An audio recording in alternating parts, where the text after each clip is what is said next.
What is good, everybody? Juliana Page here. And I'm curious, can you guess what we're going to talk about today? Usually the title is a total giveaway. Can you guess? So if it says hiding your weaknesses, do you think that's what we're talking about? We're actually going to talk about confidence. Confidence and where that comes from.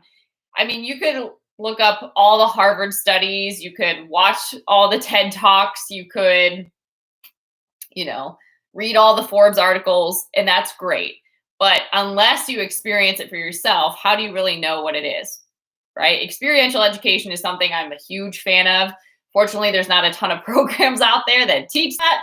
I have experienced those, which is amazing. And I try to share the wealth because it's practical, right? Practical wisdom is where it's at, because to some degree, you shouldn't need all these mentors. They serve a purpose, but you need to become your greatest ally, right? And so you need folks to help you do that. So experiential education is a great way to build. So how can we relate that with confidence? A lot of times, confidence is shaky, non-existent, not strong, because we put it in things that are shaky, that are not strong, that are movable, that are transient, that aren't solid, right? So if you think about just your history, what have you put your confidence in? What have you had confidence in? So in growing up, you might have been the reliable one. So you might put your confidence in the fact that you train yourself to be reliable. You're always on time. You're organized. People can count on you. They might even think it's down the path of perfectionism, right? But you're reliable, and that's how you formed an identity in a lot of ways. So not having confidence could mean you're late, you're disorganized, you're kind of all over the place, you're unreliable, you've missed meetings, you've missed appointments. Now suddenly you've lost some confidence, right? Or you might put your confidence in the fact that your image is attractive, or you have beauty, or you have some appeal, right? That is very physical. And so you base your confidence on that. So suddenly, if maybe you have an injury, maybe you have a burn, maybe you have scarring, something that's taken that image away, now you're lacking confidence because you don't have that same beauty that you were once praised for. Or do you, right? Or maybe you put it in your skill or your talent or the knowledge that you have. So when you're knowledgeable, when you are able to use your talents, then you feel really confident. And then when you can't, suddenly you don't. See what I'm saying? So anytime we put our confidence in what we can do and what we can achieve in external things or something that can move and that is transient, your confidence can also be shifted as well. So keep that in mind. So a couple of things I know for me, being able to put my confidence in God has really been what shifted my inner peace, my focus, my clarity, the wisdom that I'm able to receive and operate in, the way I navigate different circumstances and situations. It's radically changed my entire life because it's not all up to me and I don't have to know everything. And I don't believe that we do. And that's really what uproots our confidence, is thinking that we have to know everything, and we just don't. We're all figuring it out, right?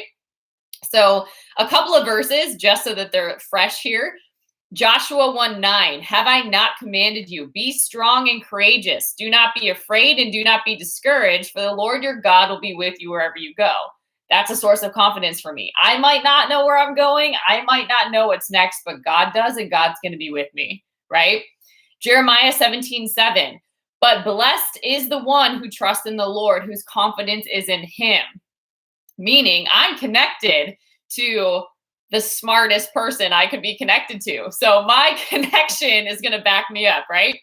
Psalm 27:3, though an army besiege me, my heart will not fear. Though war break out against me, even then I will be confident, right? Can you imagine that? All of these things coming up against you, but you don't have to respond in fear, because as a child of God, nothing can overtake you, because he that is in you is greater than anything that could surround you, right? Another one, Psalm 139, 13-14. For you created my inmost being. You knit me together in my mother's womb. I didn't do that, right? I praise you because I am fearfully and wonderfully made. God made me. That means God approved me, right? Your works are wonderful, and I know that full well. So it's believing that God doesn't make mistakes, right? Last one, Proverbs 3:25-26. Have no fear of sudden disaster. I call this future tripping, where we're constantly freaked out about something happening that's not good, or the ruin that overtakes the wicked. For the Lord will be at your side and will keep your foot from being snared. Just some examples. A great thing to do is just do a study on the word confidence, do a study on worth and worthiness, do a study on self-esteem. All of these have promises in the word that can root you and ground you and give you a firm foundation to stand on when you are feeling shaky in your confidence. Okay, so my source of confidence is in God, and that has changed everything. But I'm going to give you some ideas too that you can think about. So where does the weaknesses come into play? We all have weaknesses. And a lot of times when we navigate the unknown, the uncertainty can feel like a weakness, right? Because we feel like we're supposed to know. We feel like we're supposed to have all the answers. We feel like we should be at a certain level in order to be able to handle this. But God says that He qualifies the called. So you might be called before you ever feel qualified. Okay, so check this out. Confidence is not about holding back weaknesses and pretending that you don't have them, but it's actually a comfort with vulnerability, a comfort with acknowledging that you have weakness, that you can share this insecurity that you have rather than hiding it and trying to navigate things on your own so that other people can't figure you out. Right? And that takes a ton of energy and that's a ton of pressure when you could just ask for help or you could just inquire what other people think rather than acting like a big shot who's untouchable and that's got it all together. I don't know about you, but people that act like that kind of repel other people. They don't draw them in. It's like, cool, you got it figured out. You go run with it. I'm going to collaborate. Right? We're just not good. We're not designed to operate on our own. So take that into consideration. Leading confidently is more about being able to share, being able to ask for help, being able to admit that you don't know something, right? It's not having to know everything. It's not. A lot of people would tell you that it is, but it's not. Confidence is actually in the belief, having confidence in the belief, right? In the ability we have to figure things out.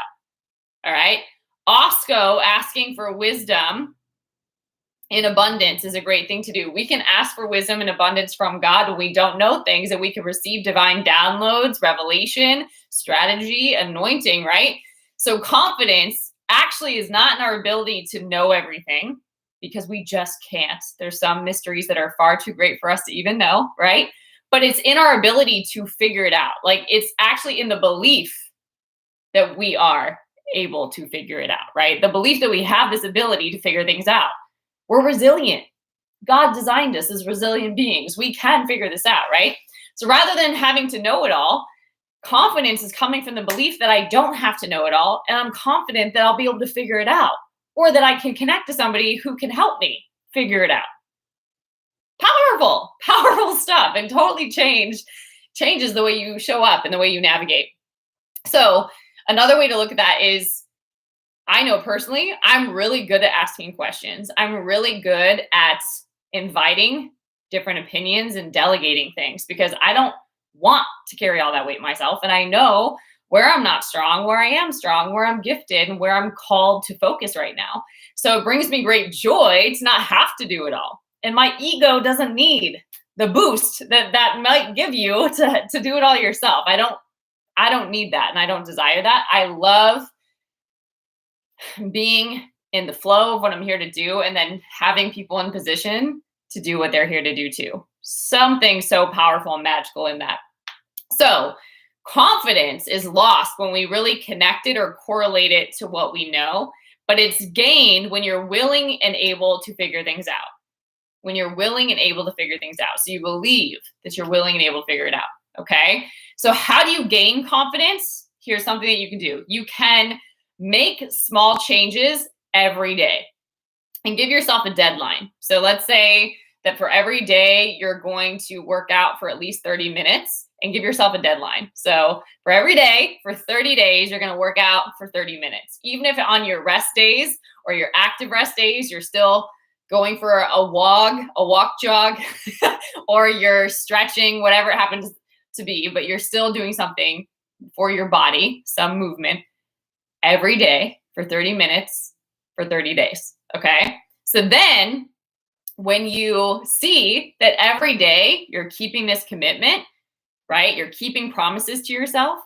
Those are small wins every day that build up. And then as you acknowledge these little wins that you have along the way, you acknowledge that you're gaining strength. And that's what it's about. You're growing, you're evolving, you're not staying the same, you're not stuck, you're not stagnant, you're becoming more, right? That's powerful. That's what it's about, right?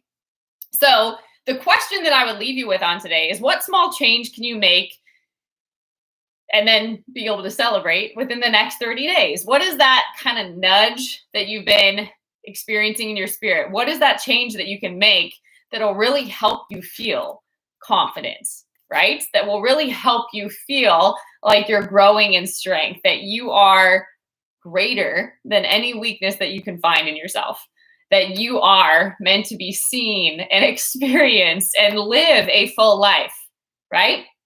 That would be my challenge. If you want to share some of it below, feel free to do that. Also encourage you to ask your friends this. Keep them accountable. Get a little group together where you guys can work together and grow in strength and collaborate on things that you have weaknesses around so that you can grow and that you can learn, okay?